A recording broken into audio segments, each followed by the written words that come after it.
Le magicien d'Oz par Lyman Frank Baum. Chapitre 22. Le pays des Quadlings.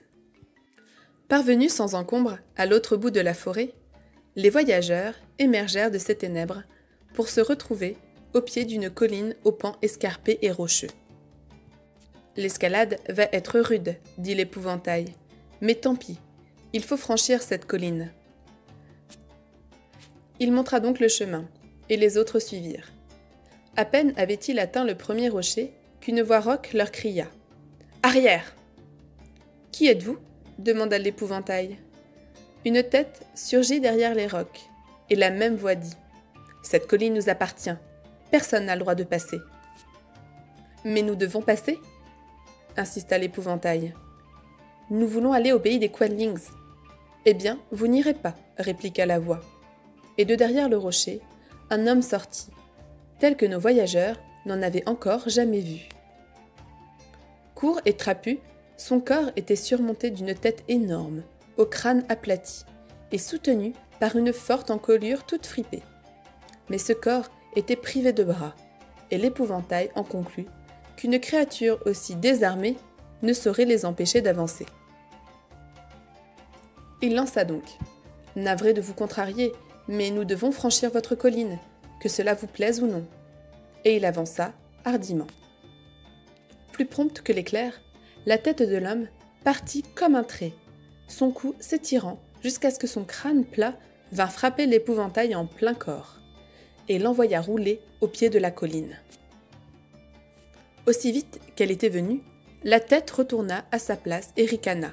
« Pas facile, hein ?» Un concert de rires moqueurs monta de la colline, et Dorothée vit de centaines de têtes marteaux sans bras se dresser derrière chaque rocher. Ces huées, provoquées par l'infortune de l'épouvantail, firent bouillir le lion. Avec un rugissement de fureur qui roula comme un tonnerre, il s'élança à l'assaut de la colline. De rechef, une tête marteau fusa en sifflant, et le grand lion dévala la colline, comme emporté par un boulet de canon. Dorothée accourut et aida l'épouvantail à se remettre sur ses jambes. Le lion la rejoignit, encore tout assommé et endolori. « Inutile de lutter avec ces frappes de vent, dit-il. Rien ne saurait résister à leurs tirs. »« Mais alors que faire » demanda la fillette. « Appelez les singes ailés, suggéra le bûcheron. Vous avez le droit de les sommer une dernière fois. »« Bonne idée, répondit-elle. Et mettant la coiffe d'or sur sa tête, elle proféra les paroles magiques. Les singes ailés ne se firent pas plus attendre que d'ordinaire, et l'instant d'après, la troupe au complet se tenait devant l'enfant. « Qu'ordonnez-vous » demanda le roi des singes avec un profond salut. « Emmenez-nous par-delà cette colline, jusqu'au pays des Quadlings, » répondit la petite fille. « Ce sera fait, » dit le roi. Aussitôt, les singes ailés prirent les 4 voyageurs et Toto dans leurs bras, et s'envolèrent. Comme ils passaient au-dessus de la colline, les têtes marteaux, avec des hurlements de rage, lancèrent leurs têtes vers le ciel pour atteindre les singes, mais en vain. Dorothée et ses compagnons franchirent sans dommage la colline, grâce à leurs sauveteurs, qui les déposèrent bientôt dans le beau pays des Quadlings. « C'est la dernière fois que vous nous convoquez, dit le roi à Dorothée. Adieu donc, et bonne chance. » Adieu et 1000 fois merci, dit en retour la fillette.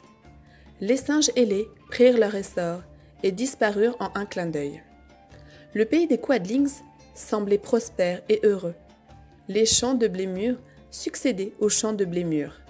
Des routes bien pavées les délimitaient, et de jolis ruisseaux gargouillaient sous des ponts robustes. Clôtures, maisons et ponts étaient peints d'un rouge vif, tout comme ils étaient peints en jaune au pays des Winkits et au bleu au pays des Munchkins.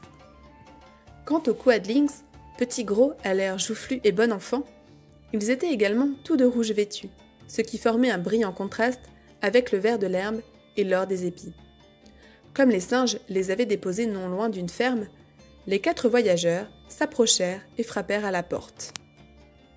Ce fut la fermière qui vint ouvrir, et quand Dorothée demanda un peu de nourriture, la femme leur offrit à tous un bon souper, assorti de 3 sortes de gâteaux et 4 espèces de petits fours, plus un bol de lait pour Toto.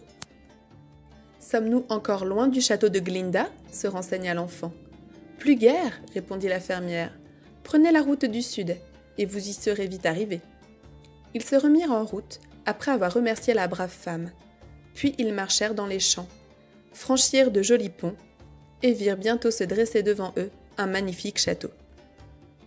Les portes en étaient gardées par 3 jeunes filles, vêtues de beaux uniformes rouges, galonnés d'or. Comme Dorothée s'avançait, l'une d'elles lui demanda « Que venez-vous chercher au pays du Sud ?»« Je viens voir la bonne sorcière qui règne ici, » répondit-elle. « Pouvez-vous me conduire jusqu'à elle ? Dites-moi d'abord qui vous êtes, et je demanderai à Glinda si elle accepte de vous recevoir. » Ils se nommèrent donc, et la jeune fille en uniforme entra dans le château. Elle revint au bout d'un moment, leur annoncer qu'ils seraient reçus tout à l'heure.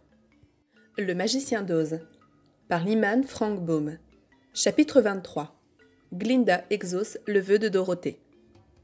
Mais avant de voir Glinda, on les emmena dans une pièce du château, où Dorothée put faire un brin de toilette et recoiffer ses cheveux. « Maintenant, conclut-elle, mon vœu le plus cher est de rentrer chez moi, au Kansas, car tante M doit sûrement penser qu'il m'est arrivé quelque chose de terrible et se ronger d'inquiétude. » Le lion secoua la poussière de sa crinière, et tandis que l'épouvantail retapait avantageusement sa silhouette, le bûcheron briquait son fer blanc et se huilait les jointures. Quand ils furent enfin présentables, ils suivirent la fille soldat jusqu'à la salle où siégeait la bonne sorcière Glinda sur son trône de rubis. Elle leur parut aussi jeune que belle.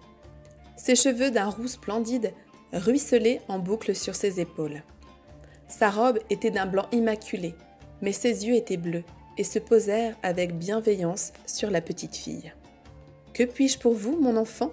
demanda-t-elle. Dorothée raconta à la sorcière toute son histoire.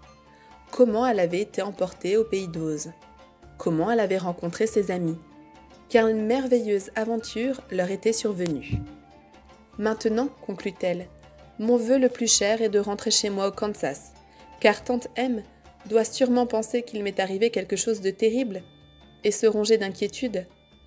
Or, à moins que les récoltes n'aient été meilleures cette année que l'an passé, c'est plus de soucis qu'oncle Henri ne peut se permettre. » Glinda se pencha pour embrasser le visage aimant levé vers elle.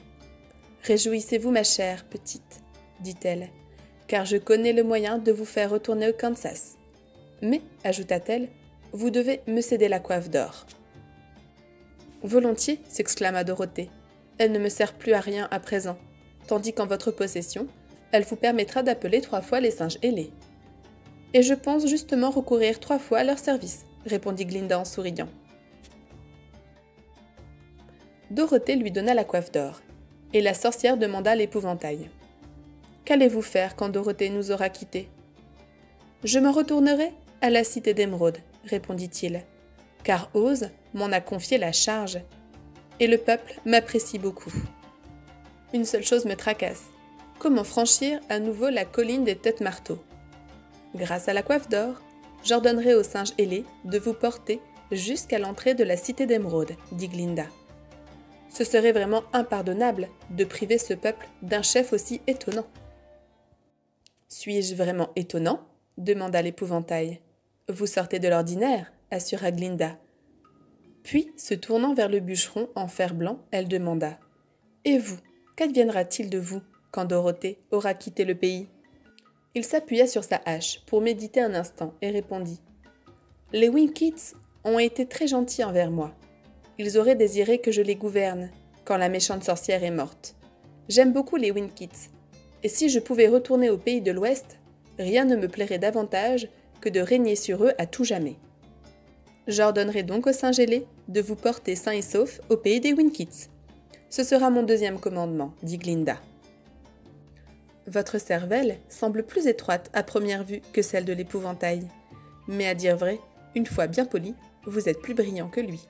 Et je suis sûre que vous administrerez les Winkits avec sagesse et bonté.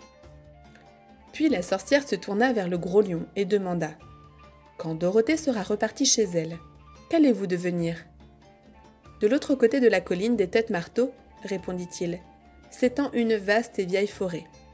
Toutes les bêtes qui l'habitent m'ont reconnu pour leur roi. Si je pouvais rejoindre cette forêt, j'y vivrais très heureux. Ce sera mon 3e commandement aux singes ailés, dit Glinda. Ils vous transporteront jusqu'à votre forêt. Alors les pouvoirs magiques de la coiffe seront épuisés. Je la rendrai au roi des singes pour que lui et les siens soient libres à jamais. L'épouvantail, le bûcheron et le lion exprimèrent toute leur gratitude et remercièrent la sorcière de sa bienveillance. À son tour, Dorothée s'exclama « Certes, vous êtes aussi bonne que belle, mais vous n'avez pas encore dit comment je rentrerai au Kansas. » « Vos souliers d'argent vous porteront par-delà le désert, » répondit Glinda. « Si vous aviez connu leur pouvoir, vous auriez pu rentrer chez votre tante M dès le premier jour de votre arrivée en ce pays. »« Mais alors, je n'aurai pas mon admirable cervelle ?» s'écria l'épouvantail.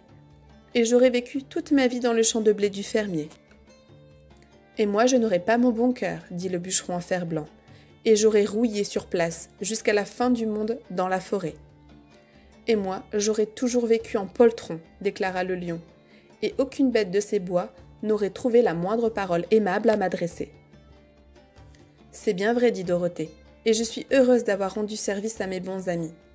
Mais à présent, que chacun d'eux possède ce qu'il désirait le plus au monde, et qu'il est heureux d'avoir un royaume à gouverner. Je crois que j'aimerais retourner au Kansas. » Les souliers d'argent, dit la bonne sorcière, sont dotés de vertus magiques. L'un de leurs effets les plus étonnants, c'est qu'ils peuvent vous transporter en n'importe quel point de la terre en 3 pas. Et chaque pas se fait en un clin d'œil. Il vous suffit de frapper 3 fois vos talons ensemble et d'ordonner aux souliers d'aller où vous désirez. « Si c'est aussi simple que cela, dit joyeusement l'enfant, je vais leur demander de m'emporter tout de suite au Kansas. » Elle noua ses bras autour du cou du lion et l'embrassa en caressant tendrement sa grosse tête. Puis elle embrassa le bûcheron, qui pleurait à chaudes larmes, pour le plus grand péril de ses jointures. Elle n'embrassa pas la face peinte de l'épouvantail, mais serra sa molle carcasse de paille, et s'aperçut qu'elle-même pleurait d'être obligée de quitter ses affectueux compagnons. Glinda, la bonne, descendit de son trône de rubis, donna à l'enfant un baiser d'adieu, et Dorothée la remercia pour toute la générosité dont elle avait fait preuve envers elle-même et ses amis. Puis elle prit solennellement Toto dans ses bras, et après un dernier adieu, elle fit claquer 3 fois les talons de ses souliers, leur ordonnant « Ramenez-moi chez tante M !» L'instant d'après, elle tourbillonnait dans les airs, si légèrement, qu'elle sentait seulement le vent siffler à ses oreilles. Les souliers d'argent ne firent que 3 pas, et s'arrêtèrent de façon si brutale que la fillette roula plusieurs fois dans l'herbe, avant de réaliser où elle se trouvait. À la fin, elle se redressa et regarda les alentours. « Bonté divine !» s'écria-t-elle. Elle était assise dans la vaste prairie du Kansas, et devant elle s'élevait la nouvelle ferme qu'oncle Henri avait construite quand le cyclone avait emporté l'ancienne. Oncle Henri était occupé à traire les vaches dans la laiterie, et Toto, qui avait sauté des bras de la fillette, courait vers la ferme en lançant des aboiements joyeux. Dorothée se releva et s'aperçut qu'elle était en chaussettes. Les souliers d'argent étaient tombés pendant son vol et gisaient perdus pour toujours dans le désert. Le magicien d'Oz, par Lyman Frank Baum. Chapitre 24. Retrouvailles. Tante M venait juste de sortir de la maison pour arroser les choux, quand elle releva la tête et vit Dorothée qui accourait. « Mon enfant chéri !» s'écria-t-elle, entourant la fillette dans ses bras et couvrant son visage de baisers. « Pour l'amour du ciel, d'où viens-tu ? » ?»« Du pays d'Oz, » répondit gravement Dorothée. « Et Toto est là, lui aussi. Oh, tante M, comme je suis heureuse d'être de retour à la maison. »